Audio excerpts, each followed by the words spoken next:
Cette Afrique qui va conduire notre quatrième et dernier invité à porter un autre discours avant la fin de la soirée. Lui, c'est Rachid Djemei. Bonsoir. Bonsoir. Vous allez dans quelques jours prendre vos bagages pour vous diriger, où ça me direz-vous? Eh bien, au Niger. Vous êtes lauréat du concours de la stèle de la transhumance, de la transsaharienne, parce qu'on est toujours dans la transhumance.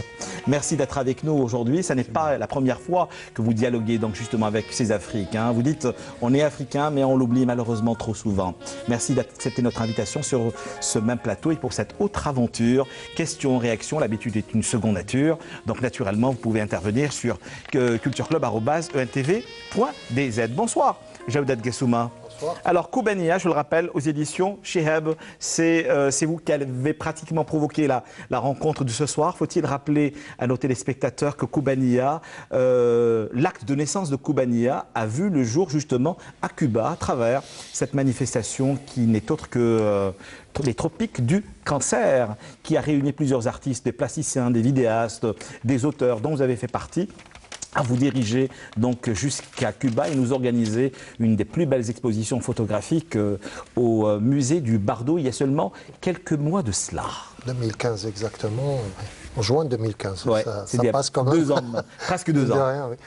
Bon, il y a eu, c'est un travail en immersion, bien sûr, sur ce fil rouge qui est les tropiques du cancer. Qui passe du sud algérien au nord de Cuba. Au nord de Cuba, voilà. Donc sur ce lien un peu imaginaire, un peu invisible, mais qui est concret, qui est invisible et paradoxalement concret. Hein. Tout à fait.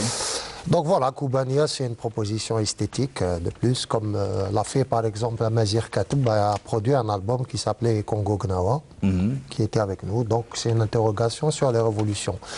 Mais en même temps... C'est le questionnement qui a provoqué la naissance de ce troisième roman. Que sont devenues donc justement ces révolutions algériennes et cubaines? Ben oui, donc elles sont à quelques années près, l'une est en 54, tout à fait. Pour le 1er novembre, et l'autre en 58. Mais c'est un regard qui est posé. C'est un roman, hein, c'est une fiction. Hein, donc c'est pas. Je me pose réellement des questions. Hein. On est entre la fiction et des événements politiques réels. Hein. Mais bien sûr, c'est une fiction qui est posée dans le contexte actuel, politique, ou le contexte, du moins historique, contemporain. Ouais. Donc. Quand on va étudier une séquence historique, on ne va pas l'étudier. On parle bien de séquence. Donc c'est une succession de plans, si on parle d'une manière cinématographique. Donc une séquence historique est une succession. Donc on est obligé de la suivre dans son ordre chronologique. Mais là, c'est encore une fois une fiction. Donc c'est une apposition, si vous voulez, de deux histoires sentimentales. Avec des personnages qui sont pertinents, qui ont leur charge de propos, leur charge d'histoire. Une charge émotionnelle, bien sûr, émotionnelle, hein. Sentimentale, amoureuse, affective, affectueuse, tendre. Toutes ces choses-là. Mais en même temps, poétique. Tout ça, poétique, pourquoi pas, on va y revenir. Il y a un souci sur la poésie, oui. Parce qu'il y a une manière de dire des choses. C'est donc une introspection entre Cuba et Alger. C'est un aller-retour, une sorte de voyage, mais c'est surtout un voyage du cœur. Et en même temps, avec c'est un roman de voyage. C'est un roman qui fait du voyage un outil de narration. Tout à fait. Il fait du voyage un outil de narration parce que le voyage nous permet d'évoluer avec les personnages. Il est écrit sur le mode du jeu, mais c'est une proposition esthétique, sans plus. Oui, mais j'ai comme l'impression que ce troisième roman, je le disais, après Zorna, après Célia Louisé de Feu aujourd'hui, Koubania, est une aventure assez particulière. C'est la première fois où vous utilisez le pronom « je ». C'est une façon à vous, peut-être, de nous inviter, nous, lecteurs, à nous identifier à ce personnage et à ces histoires communes, l'histoire algérienne et celle de Cuba. C'est-à-dire, vous posez la réponse dans la question. Non, peut-être que je me trompe au passage. Peut-être que je me trompe, parce que moi, je me suis identifié à personnage. Le jeu, même si le jeu est détestable, je me suis retrouvé... Exactement. Voilà, ça a été vraiment un dans exercice... Non, merci. Vous avez donné, à vrai dire, la réponse dans la question, plus sérieusement parlant.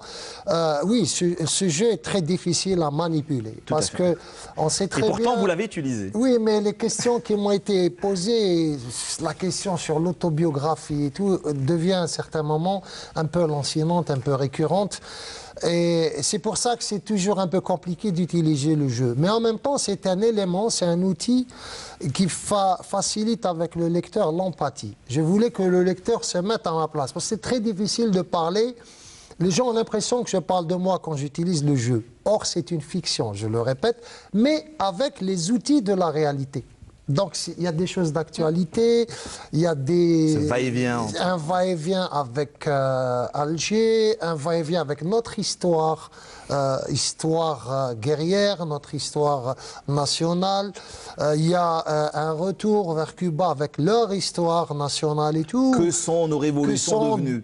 Nos révolutions devenues. Qu'est-ce que... Il y a une note allégorique qui parle de Syrie, mais à travers un personnage, on va pas le dire, le troisième personnage. Le troisième personnage, voilà, parce qu'il y a aussi des paraboles assez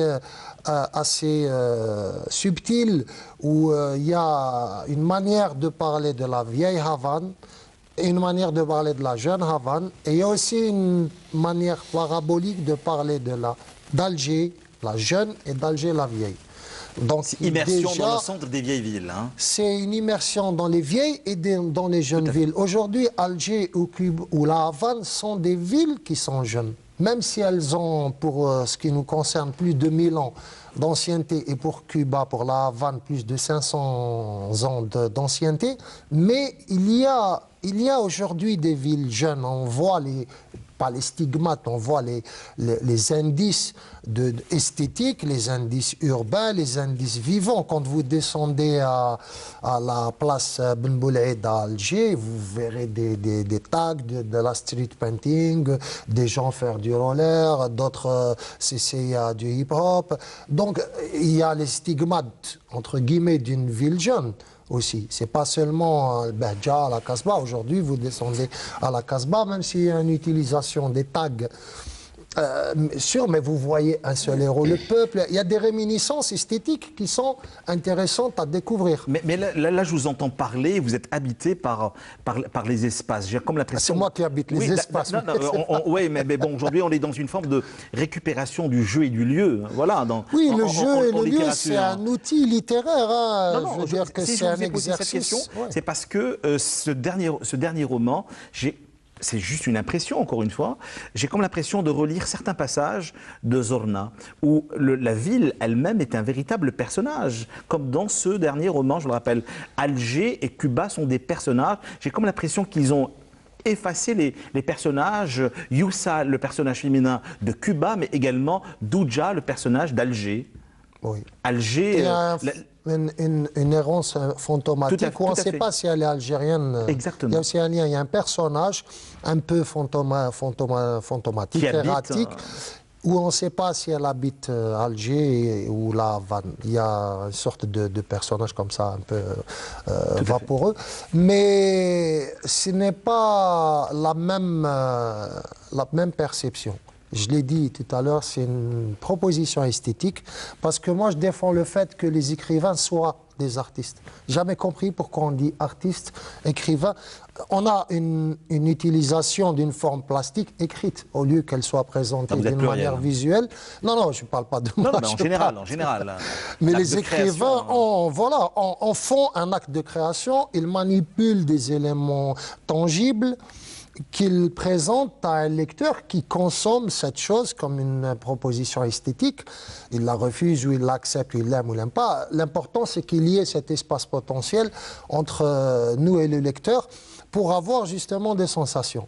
Maintenant, la réponse sur Zorna, qui était un premier élément d'information, sur esthétique d'ailleurs, qui porte une charge esthétique émotionnelle. C'est le lieu, l'espace qui habite vos univers. Il y a un passage d'un état à un autre. Tout à fait. Le héros ou le anti-héros va passer d'un état à un autre.